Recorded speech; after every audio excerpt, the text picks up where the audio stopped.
presentasi kelompok kami dengan judul Penerapan Asas Pendidikan dalam Pembelajaran. Asas-asas pendidikan di Indonesia. Yang pertama yaitu Asas Tuturi Handayani. Asas Tuturi Handayani merupakan asas pendidikan Indonesia yang bersumber dari Asas Pendidikan Taman Siswa yang dikemukakan oleh Ki Hajar Dewantara, yaitu seorang perintis kemerdekaan dan pendidikan nasional. Tuturi Handayani atau jika di belakang memberi dorongan mengandung arti pendidik dengan kewibawaan yang dimiliki mengikuti dari belakang dan memberi pengaruh. Tidak menarik dari depan, membiarkan anak mencari jalan sendiri, dan bila anak melakukan kesalahan baru pendidik membantunya.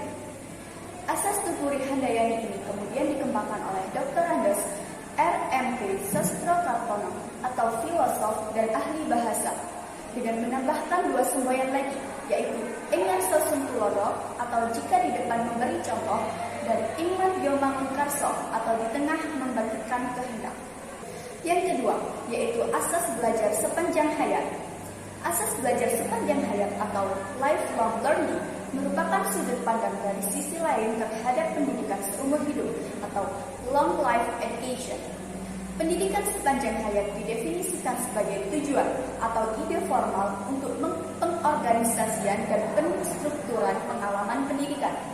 Pengorganisasian dan penstrukturan ini diperluas mengikuti seluruh rentang usia, dari usia paling muda hingga usia yang paling tua.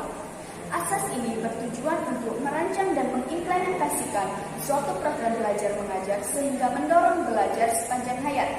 Dengan kata lain, terbentuklah manusia dan masyarakat yang mau terus belajar. Yang ketiga, yaitu asas kemandirian dalam belajar. Asas kemandirian dalam belajar ini berkaitan dengan asas Tuturi Handayani maupun asas sepanjang hayat. Asas Tuturi Handayani memiliki arti berasumsi dari kemampuan peserta didik untuk mandiri dalam belajar. Di sisi lain, pendidik tetap tidak lepas tangan, bisa diperlukan sebagai fasilitator. Sedangkan asas belajar sepanjang hayat juga berasumsi peserta didik untuk mampu belajar mandiri. Jika peserta didik selalu bergantung kepada guru, maka tidak akan mendapatkan belajar sepanjang hayat. Kemandirian dalam belajar diartikan sebagai aktivitas belajar yang berlangsung lebih didorong oleh kemauan sendiri, pilihan sendiri, dan tanggung jawab sendiri dari pembelajaran. Selanjutnya yaitu penerapan asas pendidikan dalam pembelajaran. Untuk memberi gambaran bagaimana penerapan asas-asas pendidikan di Indonesia berturut-turut akan dibicarakan. Yang pertama, keadaan yang ditemui sekarang. Yang kedua, permasalahan yang ada. Yang ketiga, pengembangan penerapan asas-asas pendidikan. Yang keempat, keadaan yang ditemui sekarang.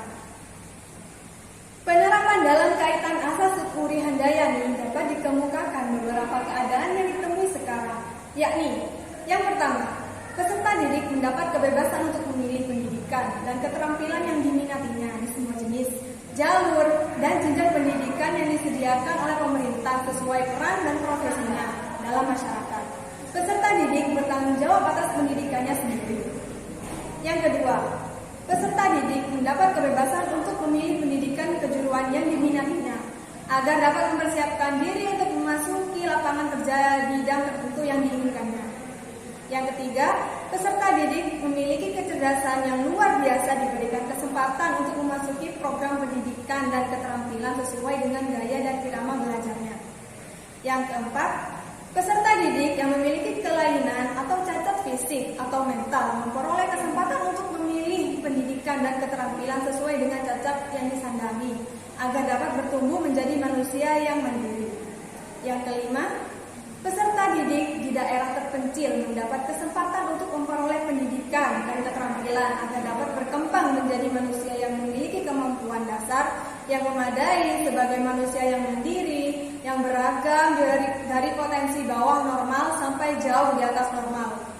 Jurnal Pendidikan tahun 1989.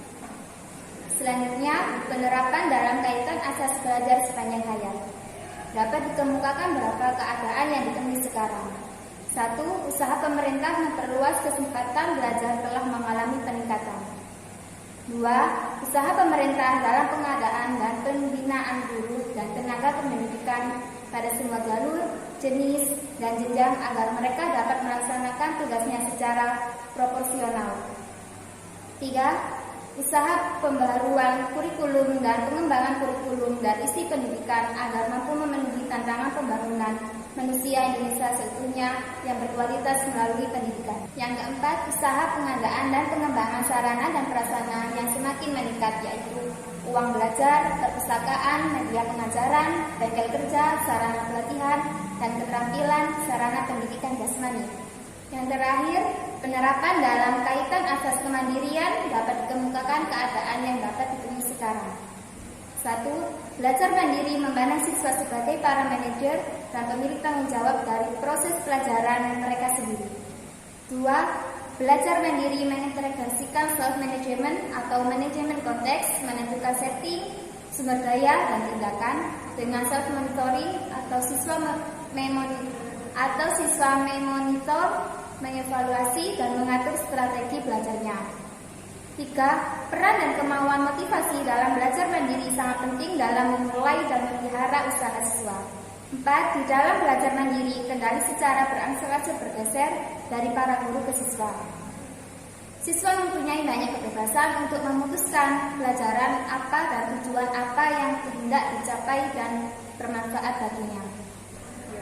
Sekian video presentasi dari kami. Wassalamualaikum warahmatullahi wabarakatuh.